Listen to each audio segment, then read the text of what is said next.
3 years today since a 22-year-old Iranian woman, Mahsa Amini, was killed for not wearing what officials in Iran called a proper hijab because her headscarf was too loose.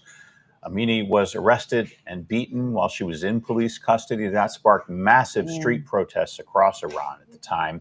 The U.S. State Department noted the anniversary, saying it stands with the people of Iran in their calls for dignity and a better life. So Amy Kellogg attended a conference this past weekend marking the sad anniversary and discussing possible pathways towards democracy in Iran. Good morning, Amy. How are you? Good morning. I'm fine, thank you. And this so-called women life freedom movement was really one of the biggest, most unifying and sustained protest movements in Iran since the foundation of the Islamic Republic. But eventually people stopped taking to the streets because the response was just too violent. Hundreds were killed. And at least one person at the conference I attended a few days ago said that they feel an opportunity there was lost because the proper infrastructure or organization around these protesters simply didn't exist to allow them to perhaps effect regime change. Now, they did win something. The hijab law is, although still on the books, not really enforced. You see women going around freely these days without the headscarf. But the Iranian youth want more. They want true freedom. They would like a better quality of life. Inflation is absolutely through the roof. This oil rich country has power shortages and power cuts every single day. There's a water shortage. And then, of course, we saw Iran come under attack, a very humiliating war with Israel over the summer. And in the end, of course, the US joined in bombing some of Iran's nuclear facilities. So many are saying that actually the Islamic regime is weaker than it's ever been. And again, at this conference, I got a sense of momentum that people on the outside, these opposition groups, are coming together to try to be ready for the next moment. Here's what one of them, Nazanin Ansari, had to say. So big as, those Israelis have been calling it a piece of Swiss cheese. That's how much intelligence they have from the Islamic Republic. So, and I think what is important is at the same time that there is a blueprint that only 2 days ago there was another conference of the Iranian political opposition, led by Prince Reza Pahlavi, who produced actually the Iran Prosperity Project booklet. The late Shah's son, Reza Pahlavi, has been extremely active in trying to organize people in the last 6 months or so. 3 years later, what would you say is the status of the Mahsa movement, Amy? Well, the movement still exists, though it's not on the streets as it was before. The war over the summer had a huge impact on society. There are people who rallied around the flag when Iran came under attack, but there are young Iranians who said they wish that Israel had gotten the job done. In other words, taken out the Iranian leadership. But there has been an incredibly harsh crackdown.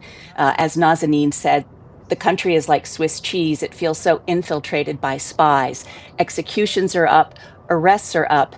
And I spoke to another activist, a woman who had been arrested for anti-hijab protests some years ago, sentenced to prison, managed to escape the country. She said Iran needs help skirting internet crackdowns, but she really feels that the change has to come from the Iranian people. Here's what she had to say.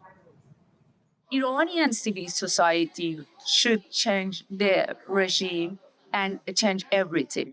So right now, after that 12 days war, the situation of Iran is very bad. Lots of, Iranian activists, women's rights advocates inside of Iran under lots of pressure, and because of this, I think more sanctions or more of the things that they could do on the Islamic Republic of Iran is better than any war. Netanyahu, follow his agenda. His agenda is not help us. It's interesting, Mark, Jim, and Hannah. The Israeli government during that war put out a lot of messages in Farsi, in Persian, to Mhm. the Iranian people via social media, asking them to take to the streets and saying things like, if you get rid of your regime, we'll be in there on day 2 to help with desalination of water and all your needs. The messaging was rather clever and it resonated with some, but actually it is hard to say that it really will make a difference because people are scared at the moment to come out and take to the streets and ask for a change of government. Amy, you just attended a conference. This is our final question, talking about solutions and moving forward. We focus on solutions here at Connecting America. If you had to bottom line it in 1 or 2 lines, what needs to happen? What's the hope? How can we move forward? The hope of these people I spoke to is that we as the West and the free world support Iran's opposition. It's not exactly clear how we do that, but they don't want to see the government strengthened by any deals with the US. And they also really need help with technology. They don't like the idea that government cuts are being made in America to groups like USAID and Voice of America being shuttered because those were important bridges for the Iranian people to get information and technology.